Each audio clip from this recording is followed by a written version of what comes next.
Equation of motion वो equations होती हैं जो मोशन को डिस्क्राइब कर सकती हैं। ये इक्वेशन आपस में एक्सेलरेशन को, वेलोसिटी को, टाइम को, डिस्प्लेसमेंट को आपस में कनेक्ट करती हैं। ओके, तो equation of motion is a connection between v u a t s। अब v क्या होता है? फाइनल वेलोसिटी, u क्या होता है? इनिशियल वेलोसिटी, a होता है एक्सेलरेशन, t होता है time and s is the displacement. तो ये आपस में किस तरीके से कनेक्टेड है वो ये इक्वेशंस बताती हैं। अब यहाँ पर आपको तीन इक्वेशंस पता चलेंगी, तो एक एक करके शुरू करते हैं। पहले मैं शुरू करूंगा by graphical method to derive the equation of the motion. और ये जो मैं इक्वेशन निकालने जा रहा हूं ये है फॉर यूनिफॉर्मली एक्सेलरेटेड मोशन। किसके लिए? यूनिफॉर्मली एक्सेलरेटेड मोशन, मतलब यहां पर जो एक्सेलरेशन होगा वो कांस्टेंट होगा, acceleration will be constant. Okay, acceleration will be constant.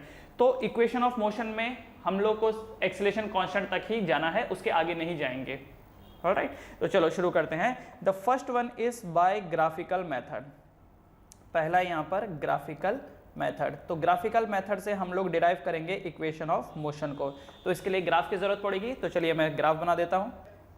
तो ये देखिए आपके सामने एक ग्राफ है, velocity time graph, velocity and time graph.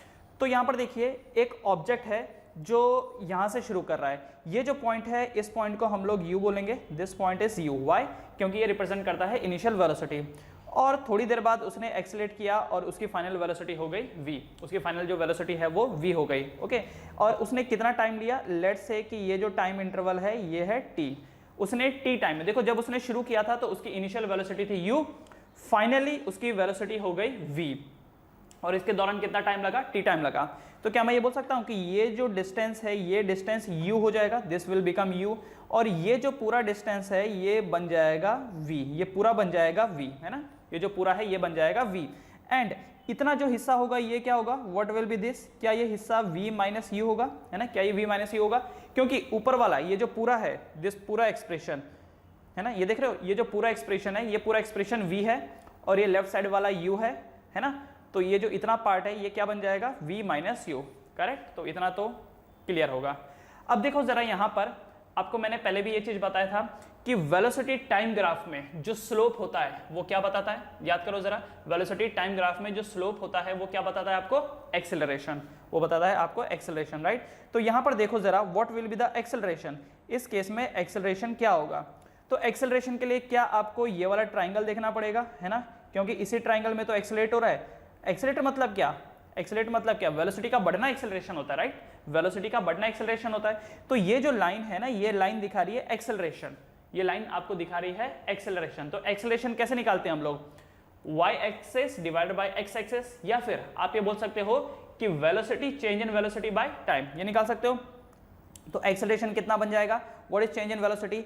सो देखिए ये जो इतना हिस्सा है, इतना हिस्सा क्या है यहाँ पर? v माइनस यू है। क्योंकि पूरा अगर v होगा तो v में से इतना हिस्सा माइनस कर दो, ये जो u वाला हिस्सा है इस u को माइनस कर दो, पूरा v है उसमें u माइनस कर दो, तो बचेगा क्या? v minus you. So acceleration क्या बना यहाँ पर? v minus u divided by x axis क्या है यहाँ पर? t है ना? क्योंकि स्लोप मतलब क्या? Change in y axis divided by change in x axis. तो चेंज इन y एक्सिस क्या है? v minus u. Change in x axis क्या है? t। क्योंकि अगर ये नीचे वाला पोर्शन t है तो ये वाला भी तो पोर्शन t होगा ना। तो इस ट्राइंगल में देखो, change in y axis is v minus u, change in x axis is t। तो इस हिसाब से acceleration is v minus u by t। तो ये बन जाएगा at equal to v minus u, and फिर क्या होगा? u उस तरफ चल जाएगा। तो क्या मैं ये बोल सकता हूँ v equal to u plus at? क्या मैं बोल सकता हूँ v equal to u plus at? ये पहली इक्वेशन ऑफ मोशन आ गई जिसमें वेलोसिटी मतलब initial velocity, final velocity, acceleration and time आपस में कनेक्टेड है, राइट? तो ये पहली चीज हो गई। दूसरी चीज आप देखिए, इसी फिगर में अगर मुझे डिस्टेंस ट्रेवल निकालना हो, इसी फिगर में अगर मुझे डिस्टेंस ट्रेवल निकालना हो तो मैं कैसे निकालूंगा? तो क्या आप जानते हैं कि जो डिस्टेंस ट्रेवल्ड होता है, ये जो डिस्टेंस ट्रेवल्ड होता है ये होता है एरिया अंडर द कर्व, है ना? तो डिस्टेंस निकालने के लिए मुझे क्या निकालना पड़ेगा? यहाँ पर area under curve, area under curve निकालना पड़ेगा। अब एरिया मतलब क्या? मुझे ये पूरे का पूरा एरिया निकालना होगा, है ना? पहले तो चलो मैंने ट्राइंगल, स्लोप के लिए मैंने ट्राइंगल कंसिडर किया क्योंकि वहीं तो ट्राइंगल में तो एक्सेलरेशन हो रहा था, बाकी नीचे तो कोई एक्सेलरेशन था नहीं। लेकिन अगर मुझे डिस्टेंस ट्रेवल निकालना है तो मुझे वेलोसिटी टाइम ग्राफ में जो एरिया कंस्ट्रक्ट हो रहा है उसको निकालना होगा। तो अब जरा देखो एरिया क्या होगा? What will be the area? तो क्या मैं ये बोल सकता हूँ area will be half into, area क्या हो जाएगा? हाफ अच्छा एक काम करते हैं ना, ये ट्राइंगल नंबर 1 है और ये ट्राइंगल नंबर 2 है, तो ट्राइंगल नंबर 1 का अलग से निकाल लेते हैं, ट्राइंगल नंबर 2 का अलग से निकाल लेते हैं और उनको मल्टीप्लाई ऐड कर देते हैं।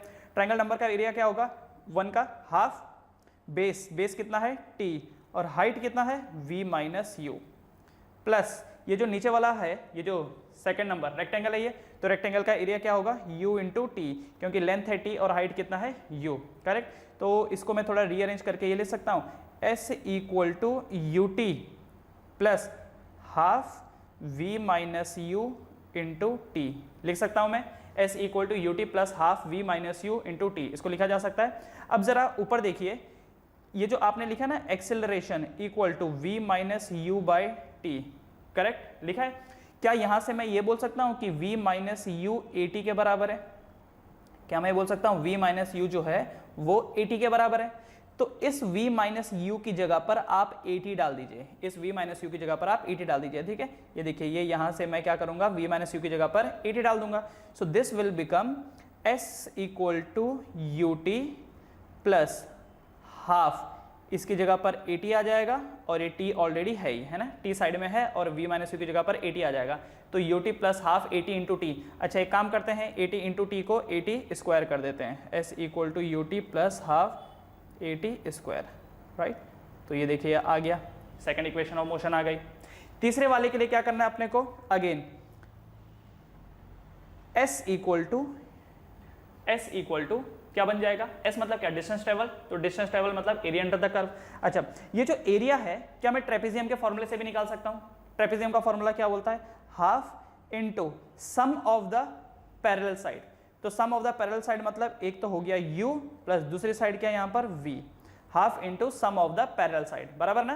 ये देखो ट्रेपेजियम का पैरेलल साइड मतलब क्या, ये देखो एक ये वाली साइड है और एक ये वाली साइड है, half into sum of the parallel side, तो u plus v into the perpendicular distance between them. तो परपेंडिकुलर डिस्टेंस कितना है यहाँ पर, t है कि नहीं, देखो half into sum of the parallel side multiplied by t, ये जो बीच का परपेंडिकुलर डिस्टेंस है वो क्या है यहाँ पर t हो गया।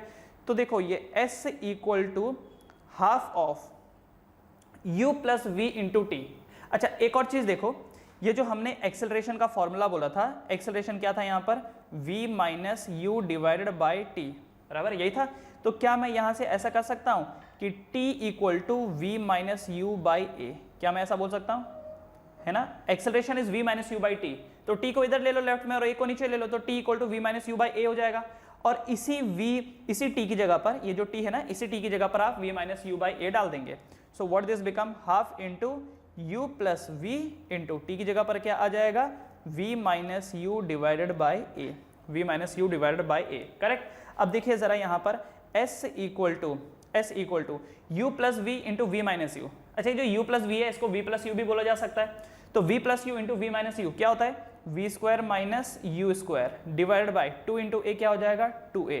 तो क्या ये v square minus u square equal to 2as बन के आ रहा है, v square minus u square equal to 2as बन के आ रहा है, यस। तो ये आ गई आपकी थर्ड इक्वेशन ऑफ मोशन, क्या आ गई ये थर्ड इक्वेशन ऑफ मोशन। तो पहली है v equal to u plus a t, दूसरी है s equal to u t plus half a t square, और तीसरा है v square minus u square equal to 2as आ गया। तो ये तो था बाय ग्राफिकल मेथड, ग्राफ हम लोगों ने देखा। ग्राफ में क्या था, ऑब्जेक्ट पहले इनिशियल वेलोसिटी इसकी u थी, फाइनल वेलोसिटी v हो गई, और इसके लिए उसको कितना टाइम लगा, t टाइम लगा। तो पहले स्लोप निकाला, तो स्लोप से क्या निकलेगा, एक्सेलरेशन निकलेगा, क्योंकि वेलोसिटी टाइम ग्राफ में स्लोप आपको देता है एक्सेलरेशन। सो एक्सेलरेशन होगा v minus u by t, तो इसका मतलब a t v minus u, तो v equal to u plus a t. उसके बाद सेकंड इक्वेशन निकालने के लिए भी हमने एरिया अंडर द कर्व लिया, बट ट्राइंगल को अलग से ऐड किया एंड रेक्टेंगल को अलग से ऐड किया, जिससे हमको मिला s equal to u t plus half a t square. यहाँ पर हमने v माइनस यू को ए टी सब्सटीट्यूट किया, इसीलिए s equal to u t plus half a t square आया। और जो अगला वाला था उसमें भी हमने एरिया अंडर द कर्व ही लिया, लेकिन उसमें ट्रेपेजियम का फॉर्मूला लगाया और उसमें t सब्सटीट्यूट किया। ओके, तो अगर आपको s equal to u t plus half a t square निकालना है तो आपको v माइनस यू को सब्सटीट्यूट करना होगा। चाहिए तो यहां पर आप लिख सकते हैं कि इन दैट केस आपको v माइनस यू को सब्सटीट्यूट करना होगा, v माइनस यू को सब्सटीट्यूट करना होगा, जिसकी वजह से क्या आएगा, s equal to u t plus half a t square. लेकिन अगर आपको ये v square minus u square equal to 2as चाहिए, तो यहां पर भी लॉजिक वही लगेगा, क्या कि ये जो s होता है, s is area under curve, s is area under curve, but यहां पर सिर्फ इतना फर्क है कि आपको t को सब्स्टिट्यूट करना पड़ेगा, यहां पर आपको t को सब्स्टिट्यूट करना पड़ेगा, दैट्स ऑल, है ना। ये देखो यहाँ पर आपने v माइनस यू को सब्स्टिट्यूट किया तो यहाँ पर आपने t को सब्स्टिट्यूट किया और इससे क्या आया यहाँ पर नीचे v square minus u square equal to 2as। Clear है। So this was the graphical method. Now coming to the second method, second method पे आते हैं। Second method is algebraic method. Algebraic method, algebraic method. अच्छा, अब algebraic method में क्या होगा? Algebraic method में तो देखिए पहली चीज एक्सेलरेशन। इन एल्जेब्रिक मेथड सबसे पहला एक्सेलरेशन क्या होगा? Acceleration, acceleration will be as पर क्या पढ़ा था हमने? एक्सेलरेशन क्या होता है? The change of velocity per unit time. तो चेंज इन वेलोसिटी मतलब क्या? v minus u divided by t, है ना। एक्सेलरेशन क्या होता है? Change in velocity by time. तो चेंज इन वेलोसिटी क्या हो गया? v minus u by t. इसका मतलब v minus u equal to a t. तो इसका मतलब बना कि v equal to u plus a t, है ना। v equal to u plus a t. Clear. तो ये तो पहली चीज हो गई, है ना। इसमें तो कुछ भी प्रॉब्लम नहीं था, सीधा सही चीज था ये। दूसरे पे आते हैं सेकंड वन। सेकंड वन देखिए कि s क्या होगा? What will be the s? s मतलब क्या? तो s मतलब डिस्टेंस। तो डिस्टेंस क्या होता है? Velocity into time. अच्छा, ये जो वेलोसिटी लोगे आप, ये एवरेज लोगे, है ना। ये जो वेलोसिटी होती है ये एवरेज होता है। क्यों एवरेज होता है? क्योंकि आप जानते हैं अगर इंस्टेंटेनियस लेंगे, इंस्टेंटेनियस लेंगे तो इंस्टेंटेनियस कुछ भी हो सकता है। जैसे अभी आप यहाँ से ट्रैवलिंग करने के लिए निकले हो, यहाँ से कहीं और निकले हो ट्रैवलिंग करने के लिए, तो क्या होगा फिर? बीच में कभी आपकी वेलोसिटी कुछ और होगी, कभी कुछ और होगी। मान लो हो सकता है किसी मोमेंट में आपकी वेलोसिटी 120 किलोमीटर पर आवर थी, तो अगर 120 लेके आप सॉल्व करेंगे तो डिस्टेंस कवर तो बहुत ज्यादा आएगा। हो सकता है सिग्नल पे आप रुके हो तो वहां पर आपकी वेलोसिटी 0 है, तो ऐसे में जो आप कैलकुलेशन करेंगे डिस्टेंस का वो तो 0 आएगा। तो कुल मिला के आपको जो वेलोसिटी लेनी होती है वो एवरेज लेनी होती है। So distance travelled will be equal to average velocity multiplied by the time. अब आप एक चीज देखिए, क्या मैं एवरेज वेलोसिटी को u plus v by two लिख सकता हूं? है ना। क्या मैं एवरेज वेलोसिटी को u plus v by two लिख सकता हूं? वाई? वो इसके लिए क्योंकि जब कभी भी यूनिफॉर्मली एक्सेलरेटेड मोशन होता है, ये हमने पहले भी देखा था पिछले वाले वीडियो में, कि जब कभी भी यूनिफॉर्मली एक्सेलरेटेड मोशन होता है तो उसमें आप एवरेज वेलोसिटी निकाल सकते हो u plus v by two करके, u plus v by two करके। और ये इसलिए निकाला जा सकता है क्योंकि यूनिफॉर्मली स्पीड इंक्रीज हो रही है, यूनिफॉर्मली स्पीड इंक्रीज हो रही है तो कोई प्रॉब्लम नहीं आती है। लेकिन हाँ, अगर एक्सेलरेशन वेरिएबल है, कभी कोई एक्सेलरेट कर रहा है फिर नहीं कर रहा है फिर ब्रेक लगा रहा है, इन दैट केस आप u plus v by two नहीं लिख सकते। समझ गए चीज?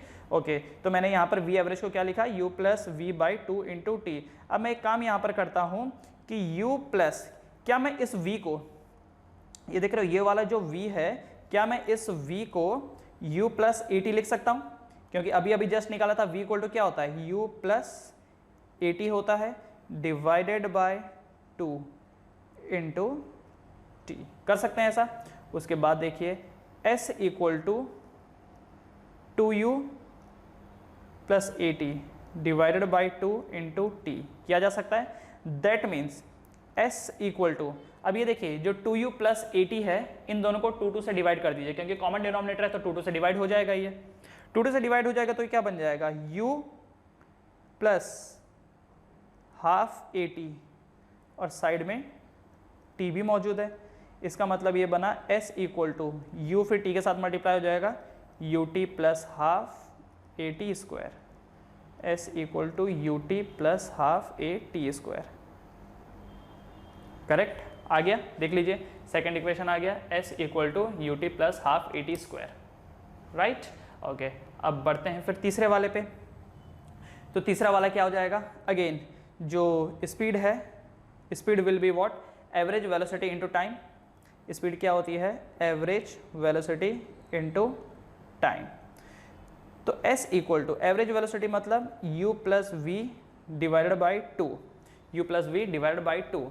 इस बार हम एक काम करेंगे, ये जो बाहर वाला t है इसको सब्स्टिट्यूट कर देंगे तो t क्या हो जाएगा? जरा देखो t क्या हो जाएगा। तो क्या t v minus u by a होता है ना, क्योंकि एक्सेलरेशन जो है वो v minus u by t है, तो इसका मतलब t क्या हो जाएगा? v minus u by a. तो उसी चीज को हम यहाँ पे डाल देंगे तो ये बन जाएगा v minus u by a. Now this become s equal to u plus, मतलब देखो ये u प्लस वी है और ये v माइनस यू है। अच्छा, u प्लस वी को आप v प्लस यू लिख सकते हो ना।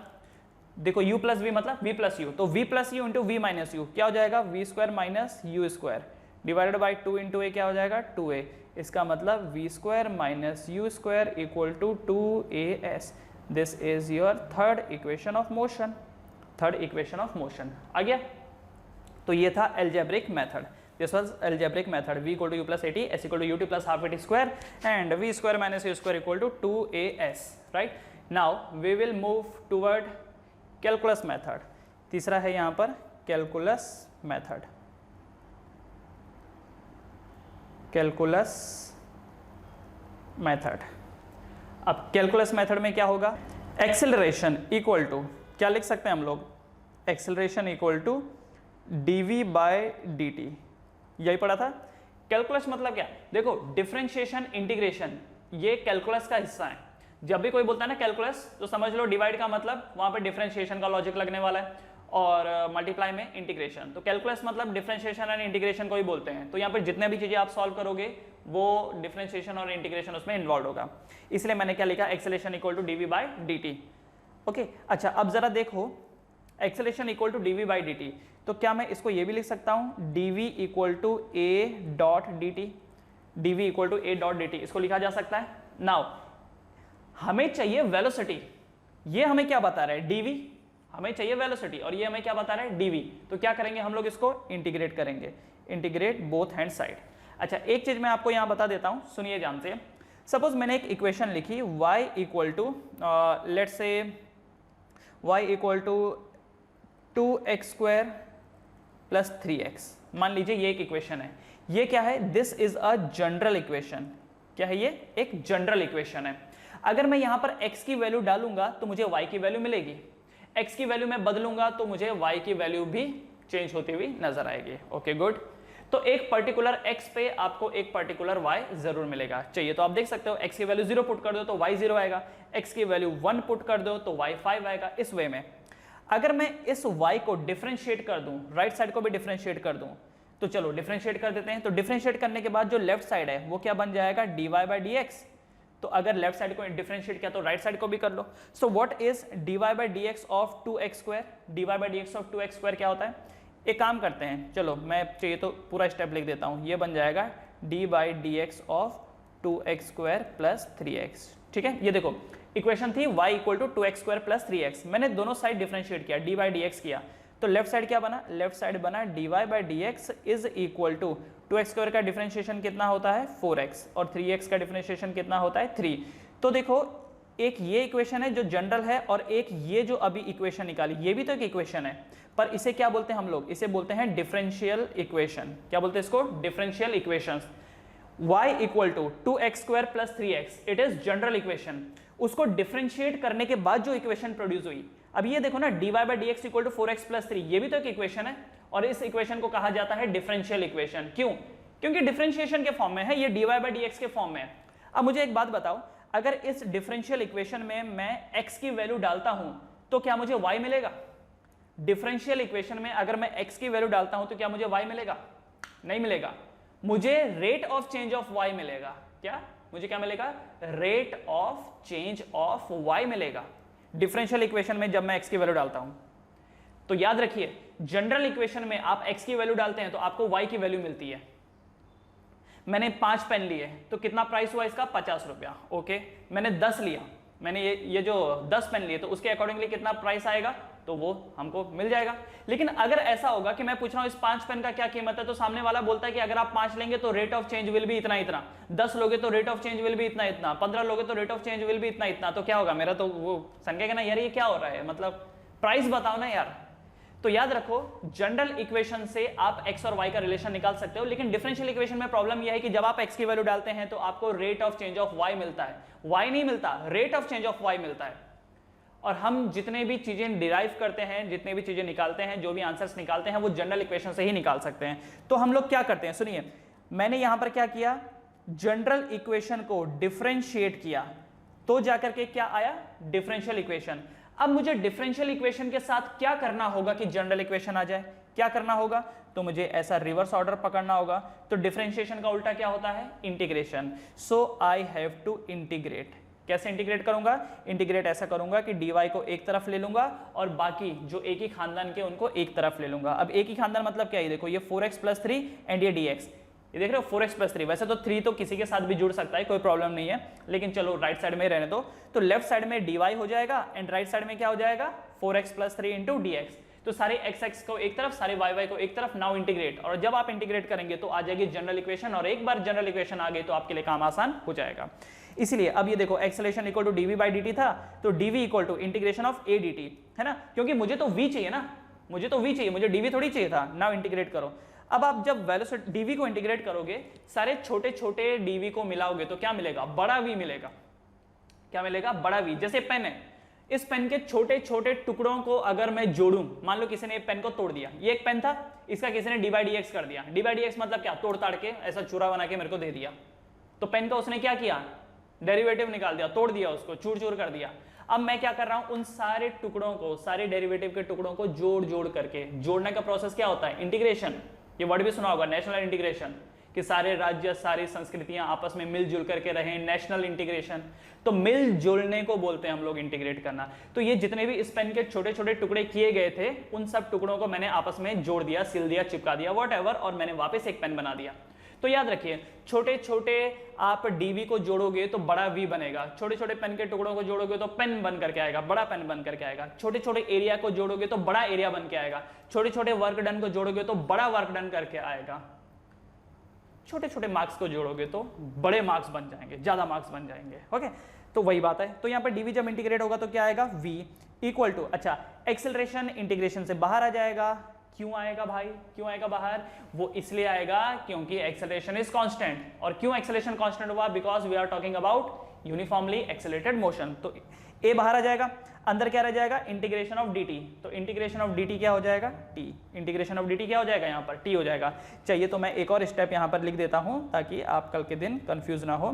तो ये बन जाएगा integration of dv equal to a बाहर आ जाएगा इंटीग्रेशन ऑफ dt। इसका मतलब dv का इंटीग्रेशन हो जाएगा v equal to a t। लेकिन अभी एक समस्या है, देखो इंटीग्रेशन, इंटीग्रेशन का मतलब होता है जोड़ना, इंटीग्रेशन का मतलब होता है जोड़ना, ठीक है। तो जोड़ने की भी तो एक लिमिट होती होगी ना, कि कहां से शुरुआत करनी है और कहां पे अंत करना है, एक होता है ना। जैसे मैं आपको बोलूं कि चलो नंबर्स का एडिशन कर दो, नेचुरल नंबर का आप एडिशन करके दो। मैंने आपसे एक सवाल पूछा, मैंने आपसे पूछा कि एक काम करो, मुझे ना नेचुरल नंबर को ऐड करके दो, मुझे नेचुरल नंबर को ऐड करके दो। तो आप पूछोगे ना मेरे से कि कहां से शुरू करूं और कहां तक जोड़ूं, पूछोगे ना शुरू कहां से करूं। तो मैंने बोला एक काम करो, 5 से लेकर के 15 तक के जितने भी नेचुरल नंबर है उनको आपस में ऐड करके मुझे दो। तो आपको मालूम है ऐड करना है, इंटीग्रेट करना है, ऐड करना है, आप जानते हैं उस चीज को। लेकिन शुरुआत तो मुझे बतानी पड़ेगी ना कि 5 से शुरू करो और कहां तक ऐड करना है आपको? 15 तक, फ्रॉम 5 to 15। तो मुझे आपको एक लिमिट सेट करके देनी होगी कि फ्रॉम दिस टू दैट। तो आपने 5 से लेके 15, तो 5 + 6 + 7 + 8 + 9 10 11 12 13 14 15 करके एडअप करके मुझे दे दिया। अगर मैंने लिमिट नहीं दी होती तो क्या आप ऐड कर पाते थे? आप नहीं कर पाते थे। सो जब कभी भी इंटीग्रेशन होता है there is always a limit, कहां से कहां तक रखना है, कहां से कहां तक रखना है, और उससे आपको एक फिक्स वैल्यू मिलती है। तो अब जरा देखो यहां पर लिमिट क्या होगी, जरा समझिए लिमिट क्या होगी। तो इंटीग्रेट करते वक्त वेलोसिटी की इनिशियल लिमिट क्या होती है? What is the initial limit of velocity? It is u। क्योंकि जब ऑब्जेक्ट शुरू करता है मूव करना तो उसकी इनिशियल वेलोसिटी क्या होती है? u होती है। It is not always zero, ये याद रखिएगा, it is not always zero. हो सकता है ऑब्जेक्ट पहले से ही जा रहा था, तब आपने नोट डाउन करना शुरू किया। सपोज करो एक बाइक जा रही थी, पहले से ही वो मूव कर रही थी, आप जैसे वो आपके सामने आए आपने स्टॉप वॉच दबा दिया और पहले से उसकी वेलोसिटी थी ना, अब उसने और एक्सेलरेट किया तो उसका u जीरो नहीं है। तो इनिशियल वेलोसिटी होती है u एंड फाइनल वेलोसिटी क्या होती है? v। तो याद रखिए कि इंटीग्रेशन ऑफ dv का initial limit is u and final limit is v equal to a तो बाहर आ गया, तो a तो लिमिट सेट करेंगे नहीं। टाइम, टाइम की लिमिट क्या होती है? टाइम कम से कम कितना होता है? 0 होता है, और मैक्सिमम कितना हो सकता है? लेट से t हो सकता है, लेट से t हो सकता है। तो समझ गए ना, dv का स्मॉल लिमिट होता है u एंड फाइनल लिमिट होता है v। टाइम का initial limit is 0 and final limit is t। अब आपके मन में सवाल आएगा क्यों सर टाइम माइनस में नहीं हो सकता? भाई टाइम माइनस में होता है, टाइम माइनस में होता है कभी नहीं होता, time is always positive, right. तो 0 से लेकर के t। तो अब ये जो आपने किया ना v इक्वल टू at, तो इसमें आपको लिमिट भी तो पुट करनी पड़ेगी। एक बार आप इसमें v पुट करेंगे, एक बार u, किसमें, इस v वाले में, और टाइम में एक बार t एंड एक बार 0 पुट करेंगे। तो जरा देखो क्या बनेगा ये, what this will become. So this will become like, ये देखिए v की जगह पर एक बार v पुट करोगे तो v माइनस एक बार v की जगह पर u पुट करोगे, v minus u equal to a, एक बार इस t की जगह पर t पुट करोगे और एक बार t की जगह पर 0 पुट करोगे, तो v minus u equal to a into t minus 0। तो क्या बन जाएगा, v minus u equal to a t, that means v equal to u plus a t, v equal to u plus a t. आया? तो हमने क्या किया, a equal to d v by d t से शुरुआत की, क्योंकि हम जानते हैं acceleration is the rate of change of velocity. हमने फिर इंटीग्रेट करना शुरू कर दिया कि d v equal to integration of a d t, ठीक है, d v equal to integration of a d t. उसके बाद डी वी का इंटीग्रेशन आया v, ए डी टी के इंटीग्रेशन में a बाहर आ गया, अंदर रह गया डी टी, तो dt इंटीग्रेट हुआ तो t आया एंड dv इंटीग्रेट हुआ तो v आया। एक बार फाइनल लिमिट पुट करी v में एक बार v पुट किया और एक बार u पुट किया, तो v minus u equal to a तो वैसे ही बाहर है, टाइम में एक बार t पुट किया एक बार 0 पुट किया, तो v minus u equal to a into t minus 0, तो v minus u equal to a t, so v equal to u plus a t. This is your first equation, this is your first equation, right. अब बढ़ते हैं आगे। दूसरा जो है वो है कि डिस्प्लेसमेंट। दूसरा, जब आप बात करते हो डिस्प्लेसमेंट की, तो डिस्प्लेसमेंट का वेलोसिटी के साथ क्या रिलेशन है। जब आप बात करते हो डिस्प्लेसमेंट की, तो डिस्प्लेसमेंट का वेलोसिटी के क्या रिलेशन है। तो क्या मैं ये बोल सकता हूं कि v equal to dx by dt, do you know velocity is what is velocity, rate of change of displacement. जैसे एक्सेलरेशन dv बाई dt है, उसी तरीके से वेलोसिटी dx बाई dt होगा। नाउ क्या करेंगे, dx equal to v dt करेंगे, dx equal to v dt करेंगे और उसके बाद इसको इंटीग्रेट करेंगे, है ना। अब उसके बाद आप देखिए जरा, इंटीग्रेशन ऑफ dx तो ऐसे ही रहेगा। क्या मैं v को, देखो जरा, क्या मैं इस v को इंटीग्रेशन के बाहर ले सकता हूं, क्या मैं इस फाइनल वेलोसिटी को इंटीग्रेशन के बाहर ले सकता हूं, नहीं, इसको बाहर हम लोग नहीं ले सकते। क्यों नहीं ले सकते बाहर, इसको बाहर क्यों नहीं ले सकते, बाहर वही चीजें आती हैं जो कांस्टेंट होती है, बाहर वही चीजें आती हैं जो कांस्टेंट होती है। क्या फाइनल वेलोसिटी कांस्टेंट है, जरा देखो, ये जो v होता है फाइनल वेलोसिटी, क्या कांस्टेंट है, इट इज नॉट कांस्टेंट। क्यों पता है, आप 1 सेकंड के लिए ट्रैवलिंग किए तो फाइनल वेलोसिटी कुछ और होगी, 2 सेकंड के लिए ट्रैवल किए तो फाइनल वेलोसिटी कुछ और, 3 के लिए ट्रैवल किए फाइनल वेलोसिटी कुछ और। मतलब देखो कैसा है, यहाँ पर मेरे पास एक सिक्का था, उस सिक्के को मैंने ड्रॉप कर दिया, जब मैंने 1 सेकंड के लिए ड्रॉप किया तो उसकी वेलोसिटी 10 मीटर पर सेकंड हो गई। मान लो अगर मैंने उसको 1 सेकंड का और टाइम दिया होता कि तू 1 और सेकंड गिर ले, तो पहले सेकंड में 10, अगले सेकंड में और 10, तो मतलब 2 सेकंड के एंडिंग में उसकी वेलोसिटी 20 मीटर पर सेकंड होनी थी। मैंने बोला उसको एक काम कर, चल 1 सेकंड और गिर ले, तो 1 सेकंड और गिरा तो अब उसकी वेलोसिटी 30 मीटर पर सेकंड हो गई, राइट। तो इससे क्या पता चलता है, इससे पता चलता है कि final velocity is not a constant, तो वो बाहर नहीं आ सकता। अगर वो बाहर नहीं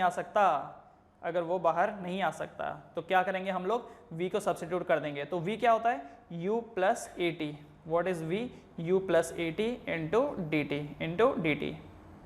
इसके बाद आप देखिए जरा, integration of dx equal to, क्या मैं इसको integration of u dt plus integration of a t d t लिख सकता हूं। Integration of dx equal to integration of u dt plus a t d t, इसको ऐसा लिखा जा सकता है। इसके बाद आप देखिए जरा, इंटीग्रेशन ऑफ dx क्या होगा, इंटीग्रेशन ऑफ dx क्या होगा, x होगा, इक्वल टू, क्योंकि सारे छोटे छोटे x को dx को आपस में जोड़ेंगे तो क्या आएगा, x ही तो आएगा। इंटीग्रेशन ऑफ u dt, क्या u बाहर आ सकता है, यस। क्यों, क्योंकि u एक कांस्टेंट है, अंदर dt का क्या हो जाएगा, इंटीग्रेशन t हो जाएगा। देखो initial velocity is a constant, क्योंकि इनिशियल वेलोसिटी फिक्स होती है, बदलती नहीं है। मैं जब दुकान में बैठा, दुकान मेरी सपोज एक दुकान है, बिजनेस कर रहा हूं मैं, इनिशियली मैं 1000 रुपए लेके बैठा तो वो तो फिक्स हो गया ना। अब जितने ज्यादा कस्टमर आएंगे उसके बाद मेरी कमाई बढ़ती चली जाएगी। अब कितने आएंगे मुझे नहीं पता, तो मेरी फाइनली कितनी कमाई होगी आई डोंट नो, लेकिन इनिशियली मेरे गले में 1000 रुपया है और ये बात फिक्स है, इसको कोई बदल नहीं सकता। कस्टमर आए ना आए, इनिशियली मैंने उस गले में 1000 रुपए डाला था कि नहीं, गल्ले का मतलब वो जो काउंटर होता है ना जिसमें वो लोग पैसा संभाल के रखते हैं, देखा होगा आप लोगों ने दुकान वालों को, उसको गल्ला बोलते हैं। तो उसके अंदर 1000 रुपया है और वो फिक्स है, बाकी कस्टमर आएंगे तो बढ़ेगा, नहीं आएंगे तो नहीं बढ़ेगा, लेकिन वो 1000 रुपया तो फिक्स ही है उसके अंदर, क्लियर है। तो इनिशियल वेलोसिटी जो होती है वो फिक्स होती है। अच्छा, वेलोसिटी में क्या रिलेशन है इसका? वेलोसिटी में ये रिलेशन है कि मैं रुका हुआ हूं, मैं मूव ही नहीं कर रहा, तो मेरी इनिशियल वेलोसिटी 0 है।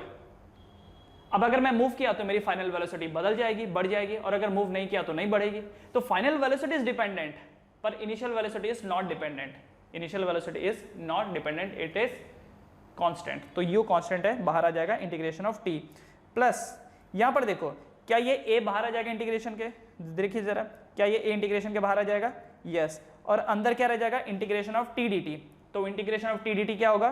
T square divided by 2, t square divided by 2। याद नहीं formula? Integration of x to the power n d x का क्या था? X to the power n plus 1 divided by n plus 1। तो यहां पर देखो ये t का पावर 1 है, तो इंटीग्रेशन ऑफ t का पावर 1 dt क्या बन जाएगा? t का पावर 1 प्लस 1 2 डिवाइडेड बाई 2, इसलिए टी स्क्वायर बाई 2 आया। अब सवाल है कि लिमिट क्या होगी? What will be the limit? तो dx का इंटीग्रेशन मतलब ये जो डिस्टेंस होता है, डिस्टेंस का सबसे छोटा यूनिट क्या होगा?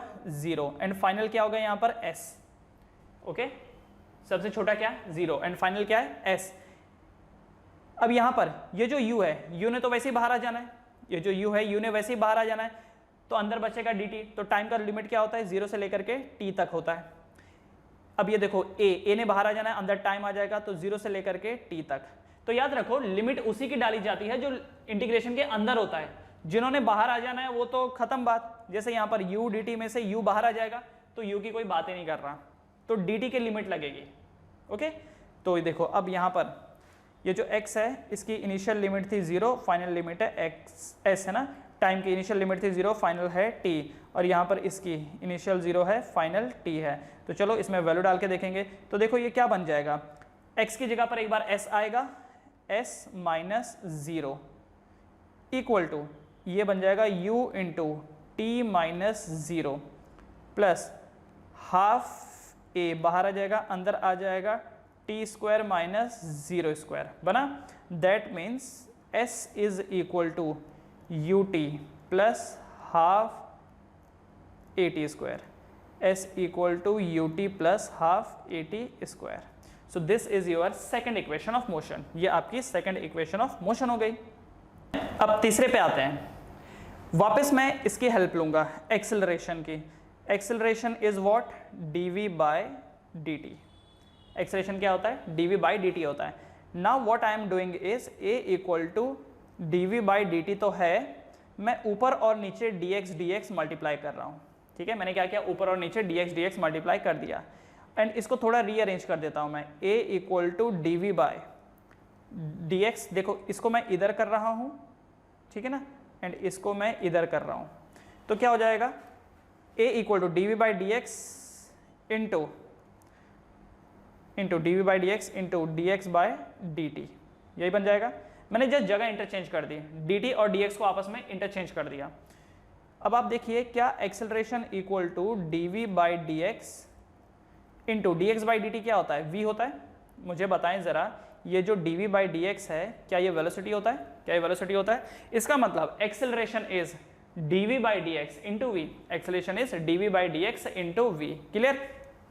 ओके, अगर क्लियर है तो अब क्या मैं ये कर सकता हूँ यहाँ से कि v dv इक्वल टू, देखो मतलब a dx equal to v dv, क्या मैं इसको ऐसा लिख सकता हूँ? dx को मैं लेफ्ट साइड में ले जाता हूँ, तो a dx equal to v dv, इसको ऐसा लिखा जा सकता है। नाउ इंटीग्रेट, तो इंटीग्रेट पे क्या होगा? देखो a dx equal to integration of v dv है ना। तो देखो a तो बाहर आ जाएगा, अंदर हो जाएगा integration of dx equal to, क्या ये v बाहर आ सकता है? क्या फाइनल वेलोसिटी बाहर आ सकता है? नहीं आ सकता, तो ये बन जाएगा v dv है ना। अब लिमिट डालने की बारी है। लिमिट तो देखो अंदर dx है, तो dx का स्मॉलेस्ट लिमिट क्या होता है? 0, और फाइनल क्या हो गया यहाँ पर? s, 0 s हो गया। v dv, v का स्मॉलेस्ट लिमिट क्या होता है? u, एंड फाइनली क्या होता है? v। मालूम है ना, वेलोसिटी इनिशियल कितनी होती है? u होती है, और फाइनल वेलोसिटी क्या होती है? यहाँ पर v होती है। और इसके बाद ये देखिए ज़रा, acceleration into integration of dx क्या हो जाएगा? x हो जाएगा इक्वल टू v dv का इंटीग्रेशन क्या होगा? अच्छा ये देखो v का पावर 1 है, तो ये क्या बन जाएगा? v square by 2। अब लिमिट तो भाई डालना पड़ेगा ना, तो यहाँ पर एक बार 0, एक बार s, और यहाँ पर एक बार u और एक बार v। ठीक है, तो डाल देंगे इसको। तो देखिए ज़रा ये क्या बनता है? What this becomes? This becomes S कि यहाँ पे लिख देते हैं अगला, तो ये हो जाएगा a into s minus zero equal to half common ले लेते हैं, अंदर बचेगा v square minus u square, है ना। अब ये जो 2 है 2 लेफ्ट साइड में चला जाएगा, तो क्या बना 2as equal to v square minus u square. थोड़ा रीअरेंज करेंगे तो मिलेगा v square minus u square equal to 2as, v square minus u square equal to 2as, v square minus u square equal to 2as। So this is your third equation of motion. ये आपकी third equation of motion by calculus method. तो तीनों method मैंने आपको सिखा दिया, graphical, algebraic and calculus. तो exam में जो पूछा जाएगा आपको वही लिख देना है। एक सवाल आपके मन में आ सकता है कि सर ये तो है ना ये डिस्प्लेसमेंट, तो डिस्प्लेसमेंट तो सर नेगेटिव भी हो सकता है, नेगेटिव भी हो सकता है, तो आपने डिस्प्लेसमेंट को जीरो से क्यों कंसिडर किया? देखो अगर आप नेगेटिव कंसिडर करोगे तो नेगेटिव का भी तो कोई लिमिट नहीं होता, नेगेटिव का कोई इनिशियल लिमिट होता है?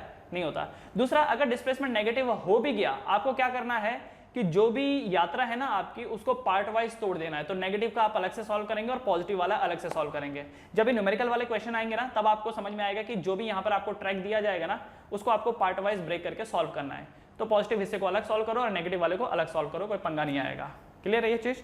तो ये 3 इक्वेशन ऑफ मोशन थी। So this was the end of the topic. Knowledge होना अलग है एंड एग्जामिनेशन के लिए प्रिपेयर करना अलग। तो अगर आप किसी भी टॉपिक की और डिटेल जानकारी चाहते हैं या फिर एग्जामिनेशन पॉइंट ऑफ व्यू से प्रिपेयर करना चाहते हैं फॉर बोर्ड एंड एंट्रेंस, तो डाउनलोड कीजिए पुरशोरा class app from the Play Store या फिर उसका लिंक डिस्क्रिप्शन बॉक्स में दिया है। यहाँ पे आपको ढेर सारे conceptual questions, numerical questions and previous year में आए क्वेश्चंस के वीडियो सॉल्यूशन मिलेंगे, वो भी बहुत ही नॉमिनल प्राइस में। And finally please like, share and subscribe the channel for more new notification.